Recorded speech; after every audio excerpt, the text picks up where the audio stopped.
So, syempre, nakadalawang goal tayo. May mga nakikita ko sa social medias na yung mga brands ay talagang todo suporta. Ang daming ginagawang congratulatory post sa social media, Facebook, Instagram, madaming brands from sa bangko, sa food industry. At syempre, hindi rin mawawala dyan yung isang brand na talagang sumusuporta sa mga mga atleta since day one. So may mga nababasa ako halo-halo ng mga comments, parang sinasabi nila bakit kung kailan nanalo dun lang susuportahan, or may iba na parang kailangan may napatunayan muna bago suportahan yung atleta. So ano yung take mo sa ganung ano? Siguro alam naman natin na hindi lahat ng sports ay sikat dito sa Pilipinas, 'di ba? For example, yung pole vaulting. Okay. 'Di ba? Hindi naman siya common na nakikita sa TV, hindi rin siya napapansin madalas, no? Oo. Nakikita lang natin siya kasi nabalita natin nanalo si EJ. Which is actually a good thing, no? At least nagkakaroon ng awareness, no? Okay. Pero yun nga, dahil siguro sa kakulangan din ng exposure nung specific sports na yon, medyo kulang yung suporta, nagiging after pag nanalo na. Yun yung siguro pinakamalaking challenge, no? Pero pag tinignan kasi natin yung ibang sport, like for example, sa tennis, 'di ba? Yung ating atleta Alex, 'di ba?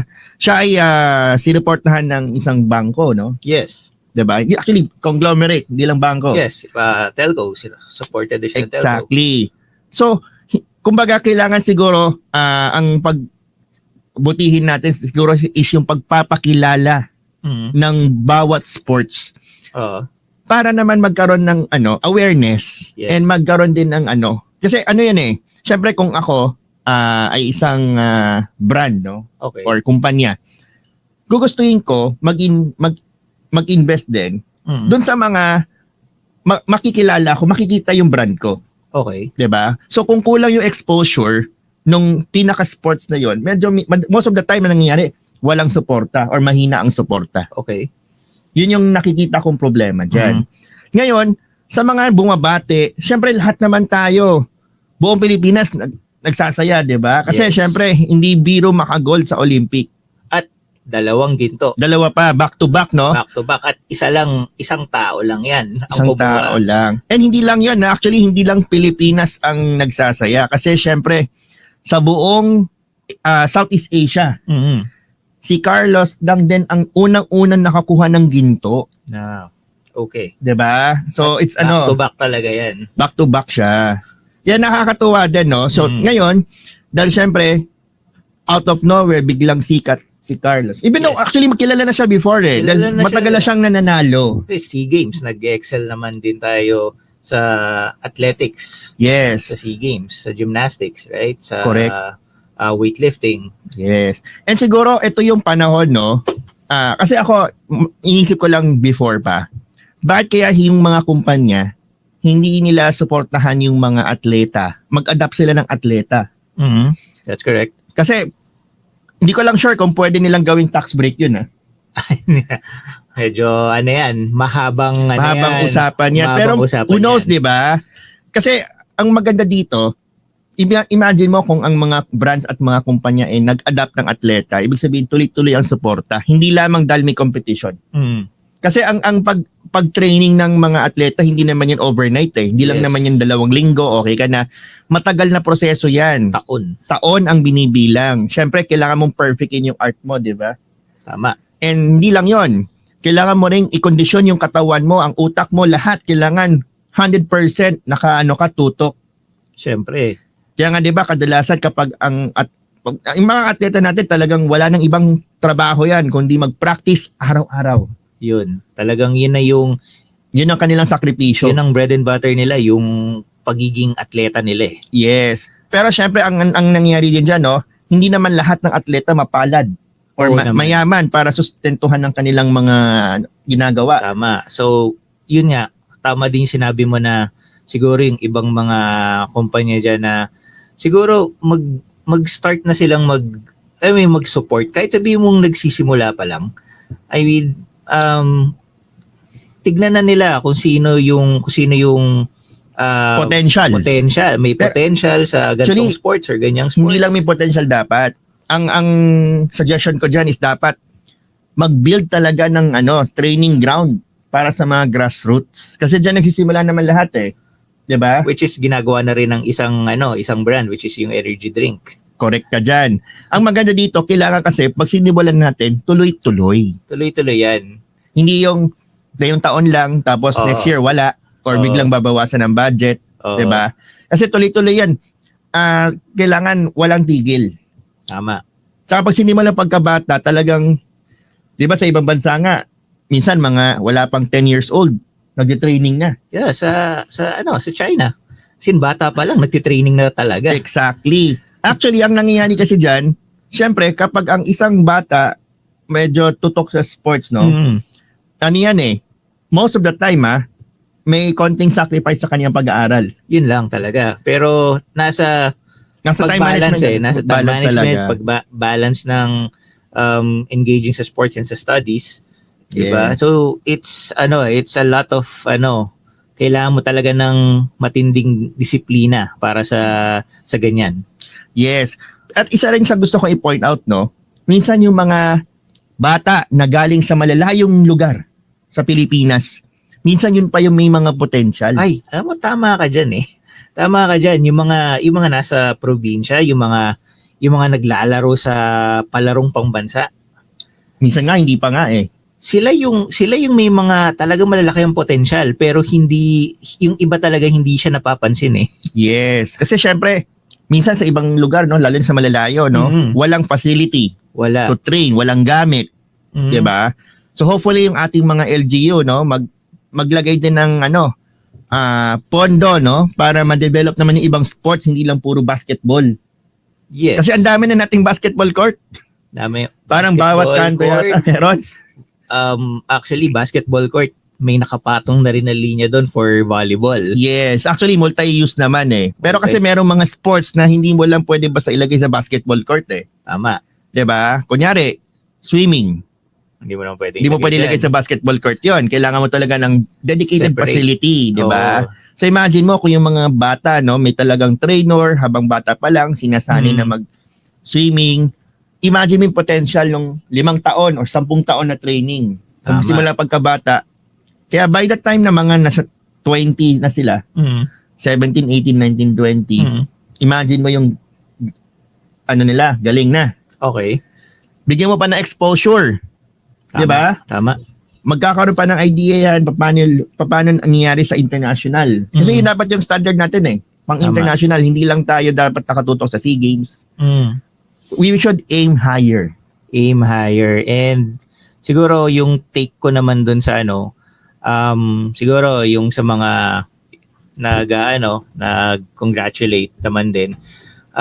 Tingin ko kailangan nyo lang talagang yun, sinabi mo nga kanina, kailangan from the start talagang suportahan na talaga. Kung makita sila ng potential dun sa isang bata or sa isang tao, regardless kung anong sports, kung basketball man yan, gymnastics man yan, swimming, fencing, or kahit anong sports yan.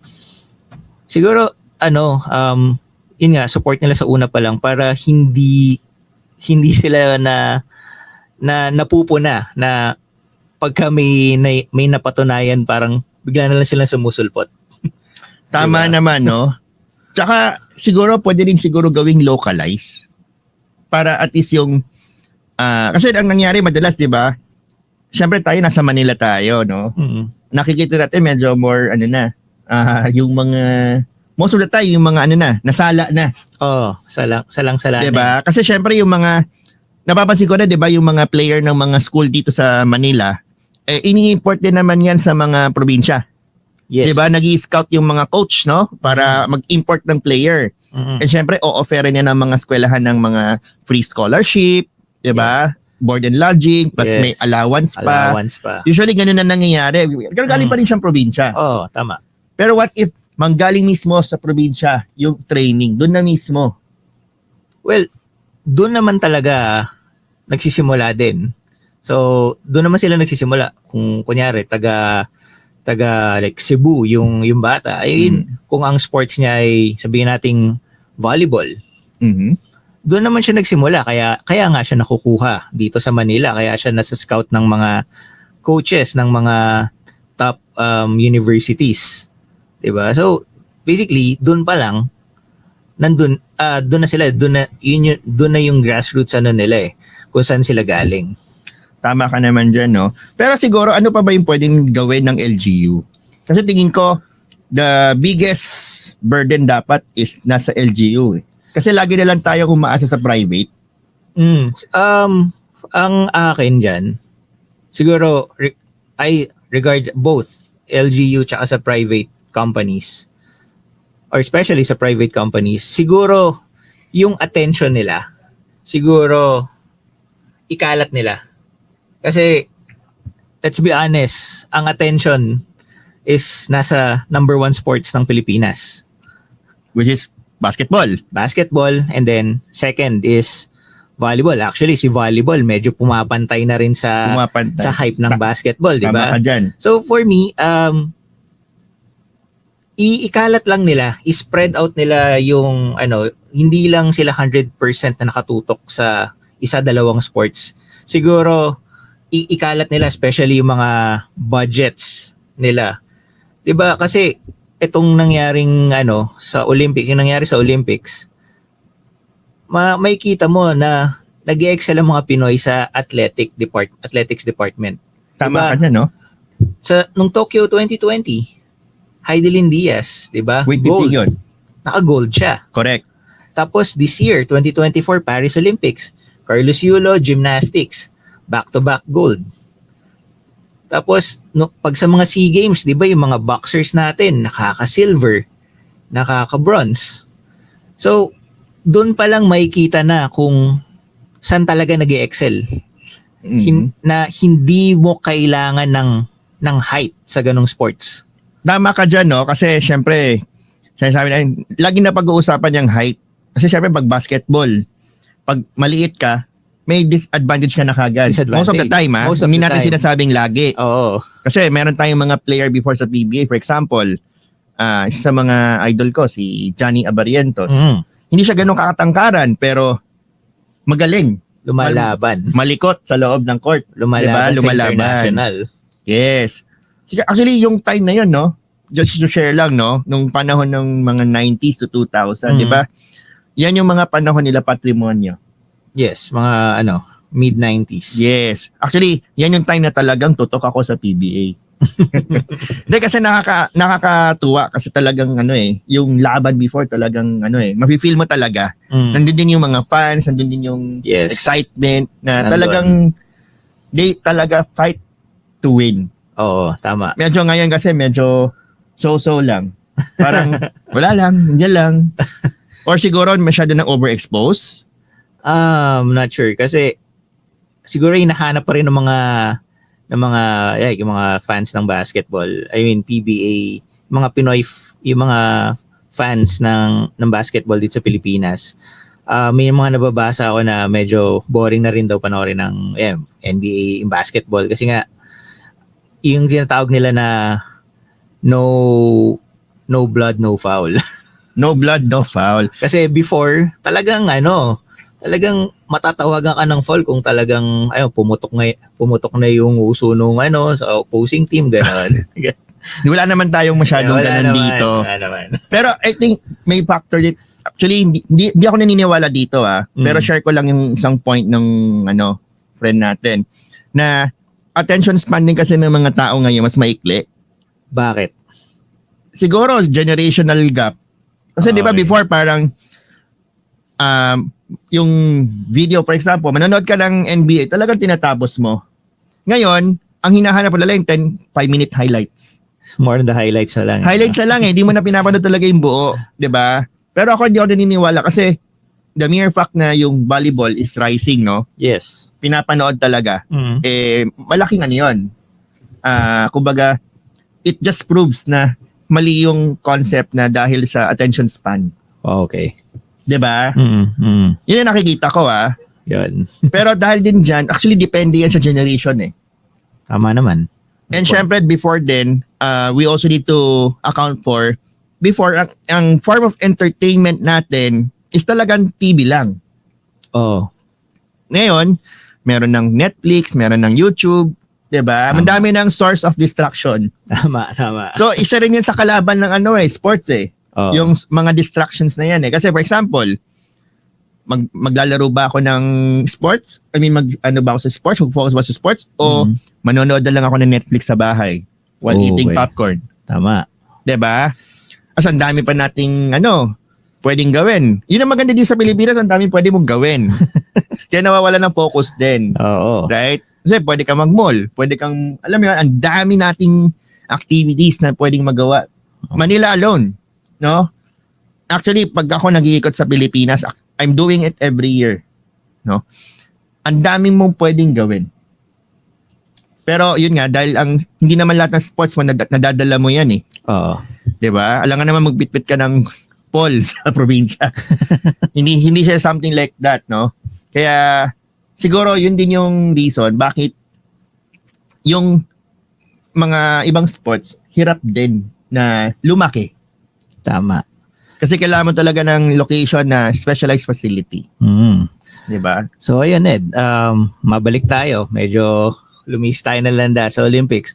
So yun, sa'yo naman, ano siguro yung pwede pang gawin ng LGU at ng mga ibang private companies para, alam mo yun, para at least maging at par siguro yung mga ibang sports? Ako siguro, ang magandang gawin is, aside sa pag-i-invest sa more coaches, facilities, siguro magkaroon din tayo ng parang way to track yung performance ng ating mga atleta. Okay. 'Di ba? Na on a national level, pababa. Kasi parang yan eh.